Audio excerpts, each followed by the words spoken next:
నమస్కారం సిటీ వార్తలకు స్వాగతం. ముందుగా ముఖ్యాంశాలు.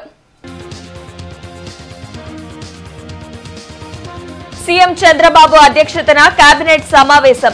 పలు అంశాలపై చర్చించి కీలక నిర్ణయాలు.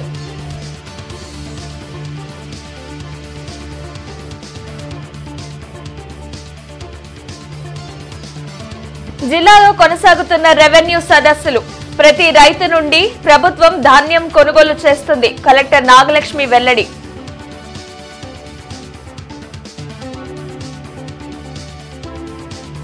గుంటూరు, ప్రకాశం జిల్లాల న్యాయమూర్తులకు మీడియేషన్ ఫ్రీ ట్రైనింగ్. మధ్యవర్తిత్వంతో కేసులు పరిష్కరించుకోవచ్చన్న రత్నతారరావు, సత్యరావు.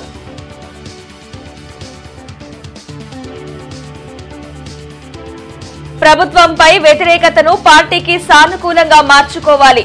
పోరాటాలకు శ్రేణులు సిద్ధం కావాలి. వైసీపీ అధ్యక్షులు జగన్ పిలుపు.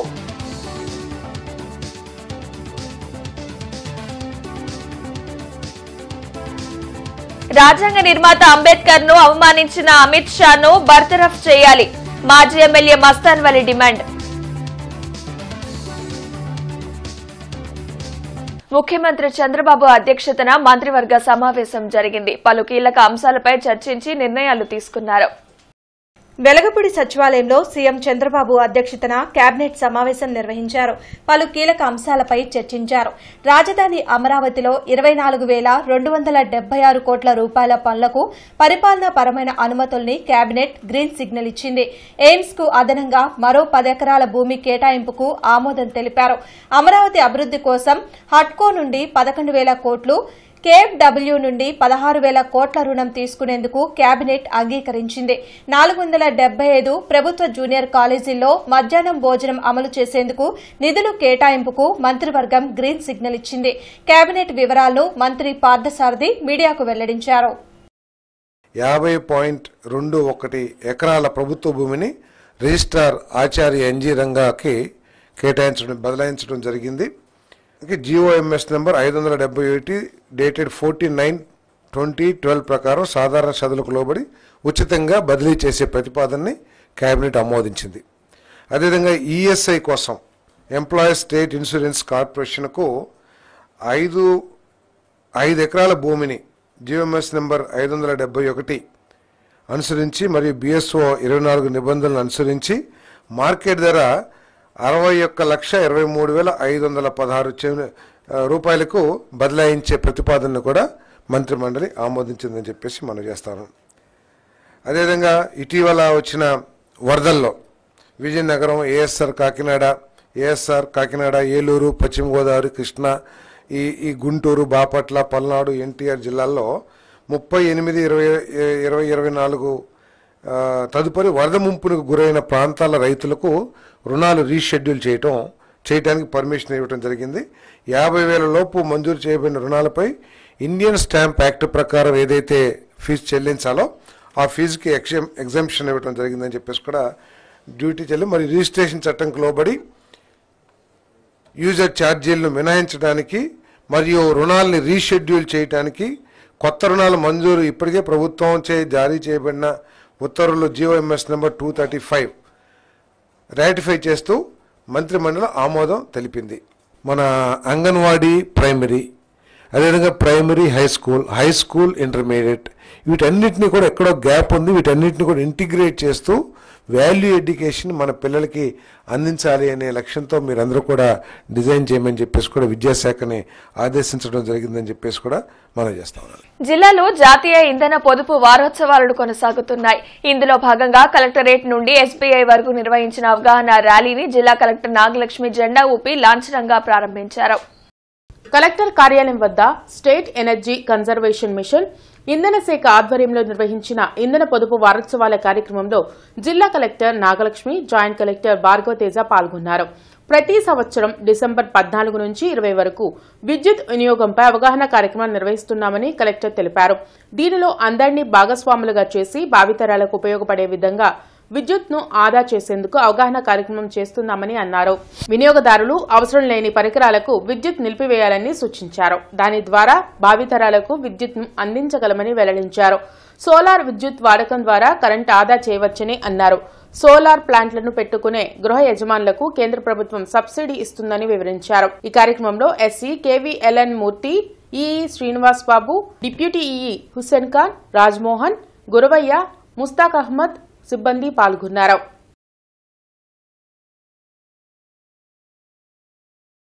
ఇప్పుడు మనకి ప్రతి ఒక్కళ్ళు కూడా energy, especially non renewable energy నుంచి వచ్చే ఎనర్జీని తగ్గించడానికి PM సూర్యఘర్ అనే ఈ ప్రోగ్రామ్ కూడా ఇప్పుడు జిల్లాలో ఇంప్లిమెంటేషన్లో ఉంది, రాష్ట్రం అంతా కూడా ఉంది. సో ఇప్పటికే మన జిల్లాలో ఇక్కడ both Guntur and Mangalagiri CRD areas అంతా కలిపి కూడా దాదాపు 5900 మెంబర్స్ కన్జ్యూమర్స్ వాళ్ళు ఇంటి పైన రూఫ్ టాప్ సోలార్ పెట్టడానికి అర్జీలు పెట్టున్నారు. దాంట్లో ఒక 594 మెంబర్స్కి ఆల్రెడీ ఇన్స్టలేషన్ కూడా చేయడం జరిగింది. సో దీనికి మనము కేంద్ర ప్రభుత్వము ఈ PM సూర్యఘర్ అనే కార్యక్రమం కింద మనకి సబ్సిడీ కూడా ఇవ్వడం జరుగుతుంది. సో అందరూ కూడా పెద్ద ఎత్తున ముందుకొచ్చి విద్యుత్ ఉత్పత్తిలో కానీ నాన్ రెన్యూవబుల్ ఎనర్జీని తగ్గించడానికి, తర్వాత విద్యుత్ వినియోగంలో కానీ అందరూ కూడా రెస్పాన్సిబుల్ సిటిజన్స్గా ఉండి AP state legal cell services authority Amaravati ఆధ్వర్యంలో గుంటూరు, ప్రకాశం జిల్లాల న్యాయమూర్తులకు 40 గంటల ట్రైనింగ్ ప్రోగ్రాం జరిగింది. మీడియేషన్ పై శిక్షణ ఇచ్చారు. జిల్లా కోర్టు సముదాయంలోని మీటింగ్ హాల్లో జిల్లా ప్రధాన న్యాయమూర్తి పార్థసారథి, జిల్లా లీగల్ సెల్ సెక్రటరీ లీలావతి ఆధ్వర్యంలో సుప్రీంకోర్టు మీడియా టీం ఆఫీసర్స్తో 40 గంటల ట్రైనింగ్ ప్రోగ్రాం నిర్వహించారు. ఈ ట్రైనింగ్ ప్రోగ్రాంలో ప్రకాశం, గుంటూరు జిల్లాల జడ్జిలు పాల్గొన్నారు. ఈ సందర్భంగా supreme court media team officers R Ratnatararao, Satyarao మాట్లాడారు. సుప్రీంకోర్టు ఆదేశాలతో 40 గంటల ట్రైనింగ్ ప్రోగ్రాంను సోమవారం నుండి శుక్రవారం వరకు జరుపుతున్నామని తెలిపారు. సెక్షన్ 89 ప్రకారం పెండింగ్ లో ఉన్న కేసుల్ని సత్వరమే పరిష్కరించేందుకు మధ్యవర్తిత్వానికి పంపుతామని అన్నారు. దానిలో ఇరు పార్టీల వారు తమ లాయర్లతో కూర్చొని సమస్య పరిష్కరించుకోవచ్చునని తెలిపారు. ఒకసారి ఫైనల్ అగ్రిమెంట్ పైన సంతకం చేశాక కోర్టుకు పంపుతామని వెల్లడించారు. ఈ ప్రాసెస్ అంతా 60 నుండి 90 రోజుల్లో పూర్తవుతుందని వారు తెలిపారు. ఈ విధానం ద్వారా ఎన్నో సంవత్సరాలుగా పెండింగ్ లో ఉన్న కేసులకు పరిష్కారం లభిస్తుందని స్పష్టం చేశారు.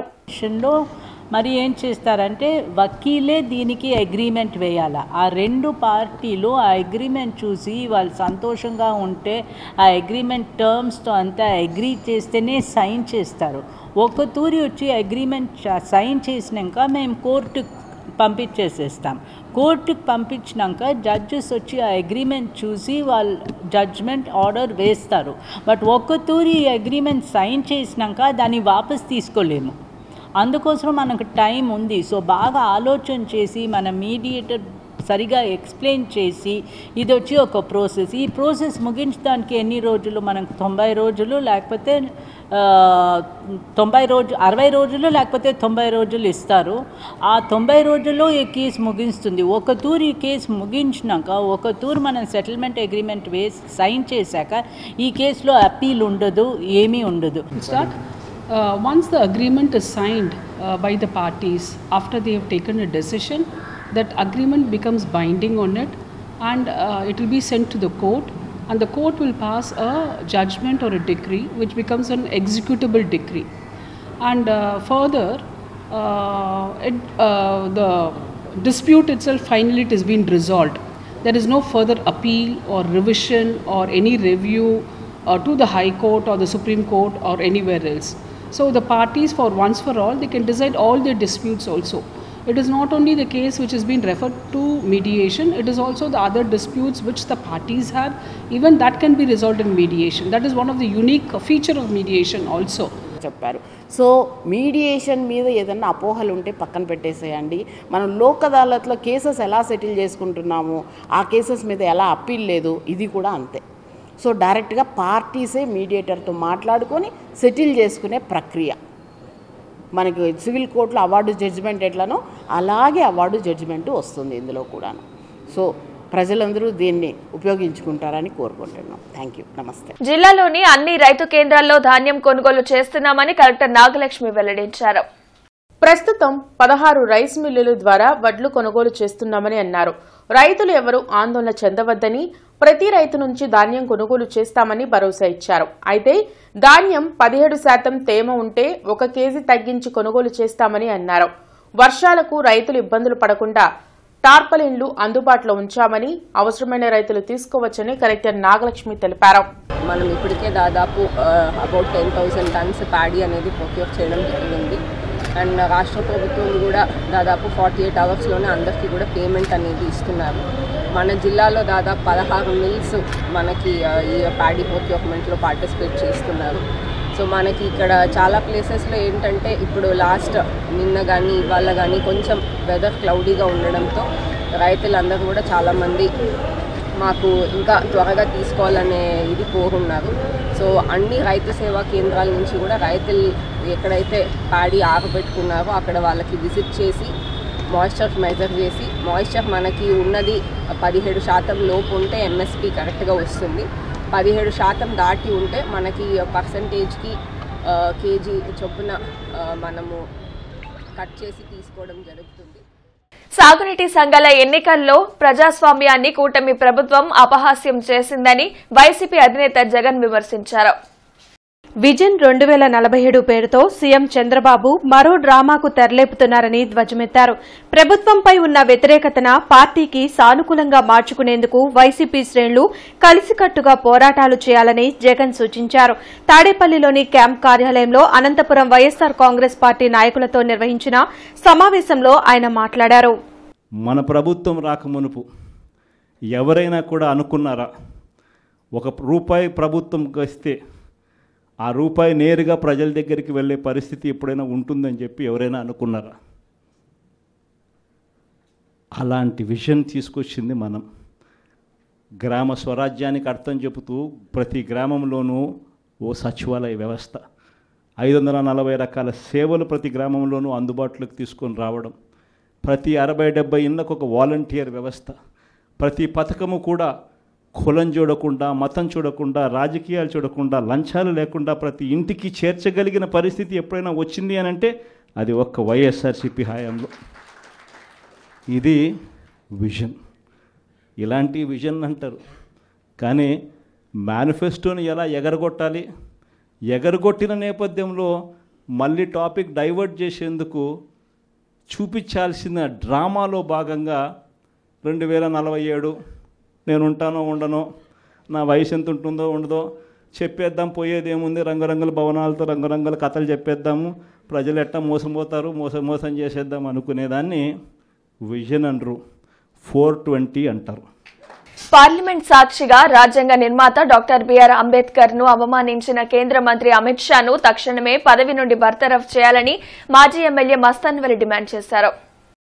ఆనంద్పేటలోని అంబేద్కర్ విగ్రహం వద్ద బీజేపీ తీరును వ్యతిరేకిస్తూ నిరసన వ్యక్తం చేశారు.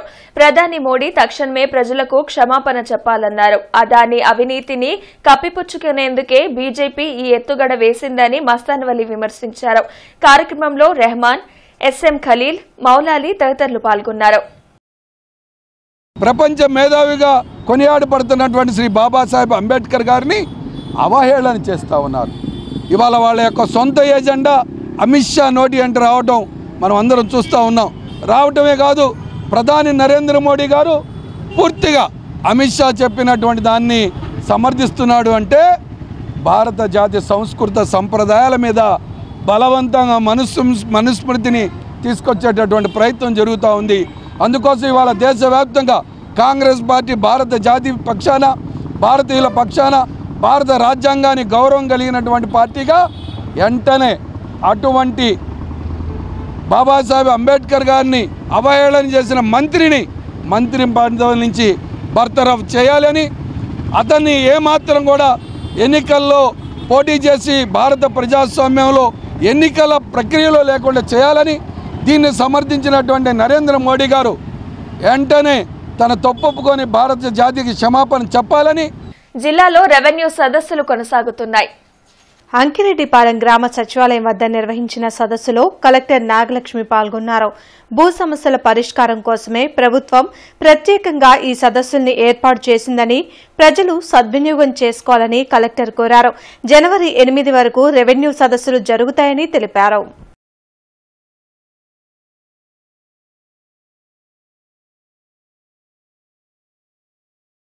జమిలీ ఎన్నికలతో ప్రజాస్వామ్యం ఖూనీ అవుతుందని సిపిఐ జిల్లా కార్యదర్శి జంగాల అజయ్ కుమార్ అన్నారు. కేంద్రానికి భయపడే జమిలీ ఎన్నికలకు చంద్రబాబు జగన్లు మద్దతు ఇస్తున్నారని జంగాల అజయ్ కుమార్ ఆరోపించారు. కొత్తపేటలోని సిపిఐ కార్యాలయంలో మాల్యాద్రి హనుమంతరావులతో కలిసి ఆయన మీడియాతో మాట్లాడారు. రాజ్యాంగ నిర్మాత అంబేద్కర్ పై అమిత్ షా వ్యాఖ్యలు సిగ్గుచేటని వ్యాఖ్యానించారు. ఎన్నికల్లో ఇచ్చిన హామీలను కూటమి ప్రభుత్వం అమలు చేయడంలో విఫలమైందని, డిసెంబర్ 26న సిపిఐ శతవార్షిక ఉత్సవాలను ఘనంగా నిర్వహించనున్నట్లు తెలిపారు. ఒకే ఎన్నిక, ఒకే పాలన, ఒకే మతం ఉండాలనేటటువంటి దుర్బుద్ధితోటి పైశాచికంగా జమిలీ ఎన్నికల్ని ముందుకు తీసుకొని వచ్చాడు. ఈ జమిలీ ఎన్నికలు చంద్రబాబుకి నష్టమే, జగన్మోహన్ రెడ్డికి నష్టమే. కానీ వీళ్ళిద్దరూ కేసులకు భయపడి, కాదంటే జైలుకి వెళ్లాల్సి వస్తుందని భయపడి నోరు మెదపలేని దుస్థితిలో ఉంటే, మీకు పౌరుషం ఉంటే, చంద్రబాబు నాయుడికి జగన్మోహన్ రెడ్డికి పౌరుషం ఉంటే మీరు జమిలీ ఎన్నికలపైన మీ అభిప్రాయం ఖండిస్తారా, లేకపోతే మేము నరేంద్ర మోడీకి బానిసలమని బహిరంగంగా ఒప్పుకుంటారని ఈ సందర్భంగా చెప్పాల్సినటువంటి అవసరం కూడా, ప్రజలకి అర్థం కావాల్సిన అవసరం కూడా ఉందని తెలియజేస్తూ ఈ జమిలీ ఎన్నికల్ని సిపిఐగా ఖండిస్తూ ఉన్నాం. జమిలీ ఎన్నికలు గనక రావటం అంటూ జరిగితే దేశంలో ప్రజాస్వామ్యానికి పాతరేయటం అనేది జరుగుద్ది. అధ్యక్ష తరహా పాలనకి పునాదిగా ఏర్పడుతుంది. కాబట్టి దీన్ని పూర్తి స్థాయిలో ఖండించాలని సిపిఐగా విజ్ఞప్తి చేస్తూ ఉన్నాం. అంగన్వాడీ స్థాయి నుండే విద్యార్థుల్లో ప్రాథమిక నైపుణ్యాలను పెంపొందించే విధంగా డీఆర్పీలు కృషి చేయాలని పాఠశాల విద్యా ఆర్జేడీ లింగేశ్వరరెడ్డి అన్నారు. చౌత్రా సెంటర్లోని ప్రభుత్వ బాలికోన్నత పాఠశాల ఏర్పాటు చేసిన ఎఫ్ఎల్ఎన్ జ్ఞానజ్యోతి రీఫ్రెషర్ ట్రైనింగ్ ప్రోగ్రాంను ఆయన ప్రారంభించారు. 120 మంది డీఆర్పీలకు 3 రోజుల పాటు శిక్షణ ఇవ్వనున్నారు. కార్యక్రమంలో MEO Kuddus, HM Kasim, CMO Anil తదితరులు పాల్గొన్నారు. వీరందరికీ కూడా ఈరోజు రేపు నాన్ రెసిడెన్షియల్ మోడ్లో ట్రైనింగ్ ఇవ్వడం జరుగుతుంది. వీళ్ళందరూ ఇంటర్న్గా మరి ఫీల్డ్ లెవెల్లో జరిగేటువంటి అంగన్వాడీ టీచర్లందరికీ కూడా ట్రైనింగ్ ఇవ్వడం జరుగుతూ ఉంది. అంటే ఫౌండేషన్ లిటరసీ న్యూమరసీలో భాగంగా, పిల్లలకు న్యూ ఎడ్యుకేషన్ పాలసీలో భాగంగా బేసిక్స్ పరంగా అవగాహన కల్పించడానికి ప్రైమరీలో స్ట్రెంగ్తన్ చేయడానికి ఉద్దేశించినటువంటి ప్రోగ్రామ్ ఇది. ఇందులో భాగంగానే 1-2 క్లాసెస్ సంబంధించి ఫౌండేషన్ లిటరసీ న్యూమరసీలో భాగంగా మా స్కూల్ ఎడ్యుకేషన్లో భాగంగా టీచర్లకు కూడా ట్రైనింగ్ నడుస్తూ ఉంది. అదేవిధంగా అంగన్వాడీ టీచర్లకు రాబో కాలంలో ఫీల్డ్ లెవెల్లో ఉన్నటువంటి అందరికీ కూడా ట్రైనింగ్ ఇచ్చి వాళ్ళను స్ట్రెంగ్తన్ చేయడం జరుగుతుంది. జిల్లా సివిల్ సప్లైస్ భవన్లో రాష్ట్ర పౌర సరఫరాల సంస్థలో పనిచేస్తున్న హమాలీలకు 3 జతల ఖాకీ దుస్తుల పంపిణీ కార్యక్రమం జరిగింది. దసరా సందర్భంగా 210 మందికి ఇవ్వాల్సిన దుస్తులను పంపిణీ చేసినట్లు పౌర సరఫరాల సంస్థ జిల్లా అసిస్టెంట్ మేనేజర్ గంగాధర్ తెలిపారు. ఈ కార్యక్రమంలో ఏఐటీయూసీ రాష్ట్ర అధ్యక్షులు చల్లాచిన ఆంజనేయులు, రాష్ట్ర నాయకులు జి సురేష్ బాబు, జిల్లా కార్యదర్శి రావుల అంజిబాబు, కోట మర్యాదాసు, రమేష్, రామారావు, హమాలీలు పాల్గొన్నారు. మన కార్పొరేషన్లో పనిచేస్తున్నటువంటి హమాలీస్కి ఇవ్వాల్సినటువంటి ఖాకీ యూనిఫామ్ మనిషికి 3 జతలు చొప్పున మన జిల్లాలో పనిచేస్తున్నటువంటి కార్మికులందరికీ, హమాలీస్ అందరికీ కూడా ఈ రోజున డిస్ట్రిబ్యూట్ చేయడం జరుగుతుంది. మన ఏఐటీయూసీ రాష్ట్ర జిల్లా నాయకుల సమక్షంలో ఈ యొక్క పంపిణీ కార్యక్రమం అనేది చేపట్టడం జరిగింది. మొత్తంగా అందరికీ ఒక్కొక్కరికి 3 జతలు చొప్పున 940 మీటర్లు ఖాకీ క్లాత్ని వారి యొక్క అవసరాల కోసం అనేది మన ప్రభుత్వం వారు నిర్ణయించినటువంటి ఆదేశాల ప్రకారం వారికి ఏర్పాటు చేయడం జరుగుతుంది. సివిల్ సప్లైలో పనిచేసే ముఠా కార్మికులు 210 మందికి ఈ రోజున యూనిఫామ్, ఖాకీ యూనిఫామ్ని ఒక్కొక్క వర్కర్కి 3 జతలు ఉండేటువంటి ఖాకీ యూనిఫాము ఈ రోజున మా మేనేజర్ గారి సమక్షంలో వర్కర్లకి పంపిణీ చేయడం జరుగుతుంది. ఏ రంగంలో పనిచేసేవారైనా ఆ రంగంలో మంచి ప్రణాళిక వేసుకుని తూచా తప్పకుండా నైపుణ్యంతో పనిచేసినప్పుడే తప్పకుండా ఆ రంగంలో విజేతలు అవుతారని సర్వీస్ హెల్త్ ఆర్గనైజేషన్ వ్యవస్థాపకులు డాక్టర్ టి సేవాకుమార్ అన్నారు. బ్రాడీపేట్లోని ఎస్హెచ్ఓ సమావేశ మందిరంలో ఎస్హెచ్ఓ ప్రచురించిన 2025 క్యాలెండర్ ఆవిష్కరణ సభలో ఆయన పాల్గొని ప్రసంగించారు.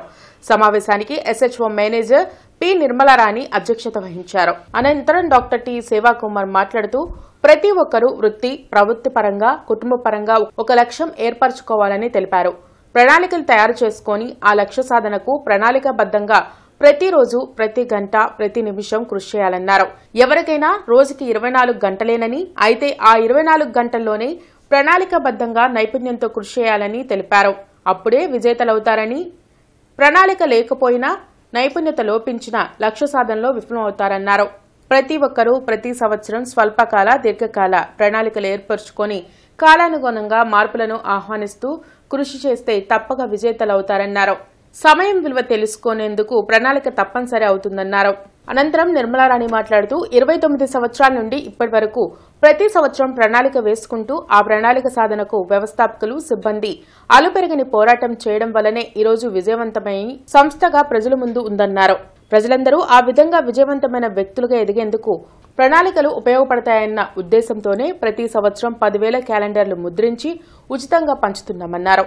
ఆవిష్కరణ సభలో SHO hypertension and diabetic clinic వైద్యులు doctor P Koteswararao, P Gopalakrishna, Pavani, Malleswari, Jyothika, Malini, short hand institute అధినేత రమణబాబు తదితరులు పాల్గొన్నారు. అదేవిధంగా ప్రతి వ్యక్తి వాళ్ళ రోజున ఒక లక్ష్యాన్ని ఏర్పరచుకుని ఆ లక్ష్యానికి అనుగుణంగా ఒక ప్రణాళిక ఏర్పాటు చేసుకుని ఆ ప్రణాళిక పరంగా కృషి చేసినప్పుడు మాత్రమే లక్ష్యాన్ని సాధించి సమాజంలో ఉన్నత స్థితికి ఎదగలుగుతారు. అదే ఆ దృష్టిలో ముందుకెళ్లాలనుకునే వారికి ఈ క్యాలెండర్ యొక్క ప్రాధాన్యత తెలుస్తుంది. నేటి యువతరం సమయం యొక్క విలువను గుర్తించాల్సినటువంటి అవసరం ఉంది. చాలా సమయాన్ని వృధా చేసుకుని అభివృద్ధి చెందలేకపోతున్నారు. సరైన నైపుణ్యత లేకపోవడం వల్ల, ప్రణాళిక వేసుకోవడంలో సరైన అవగాహన లేనందువల్ల ఒక సమాజంలో సాధారణ పౌరులుగానే జీవించాల్సి వస్తుంది. అందువల్ల 145 కోట్ల జనాభా ఉన్నప్పటికి కూడా సరైన నైపుణ్యత, సరైన సమయపాలన లేనట్టయితే హెడ్ కౌంట్కే ప్రజలు పనికొస్తారు కానీ ఈ దేశ అభివృద్ధిలో వాళ్ళు పాలు పంచుకోలేరు. వాళ్ళ కుటుంబ అభివృద్ధిలో కానీ, ఆర్థిక అభివృద్ధిలో కానీ పాలు పంచుకోలేరు. వాటిచెర్కూరు మండలం కొర్నెపాడు రెవెన్యూ గ్రామ శివారు వింజనంపాడు గ్రామ సచివాలయం నందు ఏర్పాటు చేసిన రెవెన్యూ సదస్సుకు జేసీ భార్గవ్ తేజ హాజరయ్యారు. అనంతరం ప్రజల నుండి అర్జీలు స్వీకరించి అధికారులకు వాటిని బదలాయించి పరిష్కార మార్గాలను చూపలేని ప్రతి అర్జీని పీజీఆర్ఎస్ నందు ఆన్లైన్లో నమోదు చేసి అర్జీదారునకు అర్జీ అందించినట్లు రిసిప్ట్ ఇవ్వాల్సిందిగా అధికారులను ఆదేశించారు. కమిషనర్ పులి శ్రీనివాసులు పాత Guntur, LR colony, Bibi Nagar, dumping yard, Sambasiva Thota తదితర ప్రాంతాల్లో పర్యటించి అభివృద్ధి, పారిశుద్ధ్య పనులను పరిశీలించి అధికారులకు తగు ఆదేశాలను జారీ చేశారు.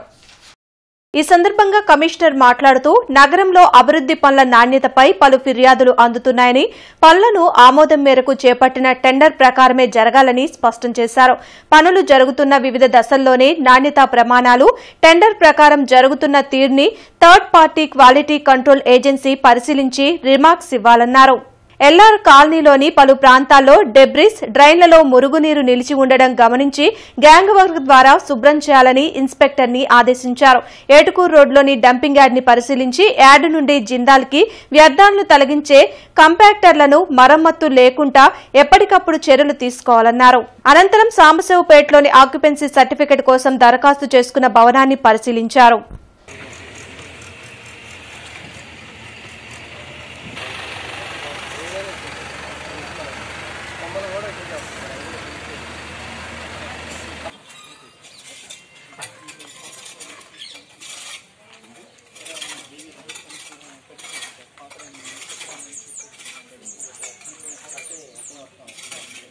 వార్తలు ముగించే ముందు ముఖ్యాంశాలు మరొకసారి.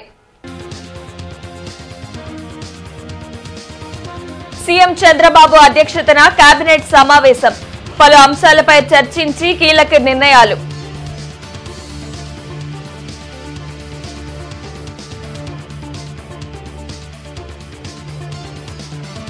జిల్లాలో కొనసాగుతున్న రెవెన్యూ సదస్సులు, ప్రతి రైతు నుండి ప్రభుత్వం ధాన్యం కొనుగోలు చేస్తుంది, కలెక్టర్ నాగలక్ష్మి వెల్లడి.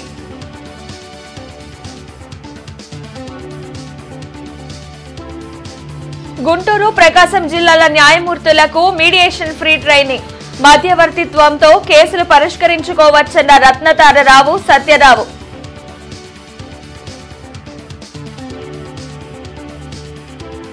ప్రభుత్వంపై వ్యతిరేకతను పార్టీకి సానుకూలంగా మార్చుకోవాలి, పోరాటాలకు శ్రేణులు సిద్ధం కావాలి. వైసీపీ అధ్యక్షులు జగన్ పిలుపు.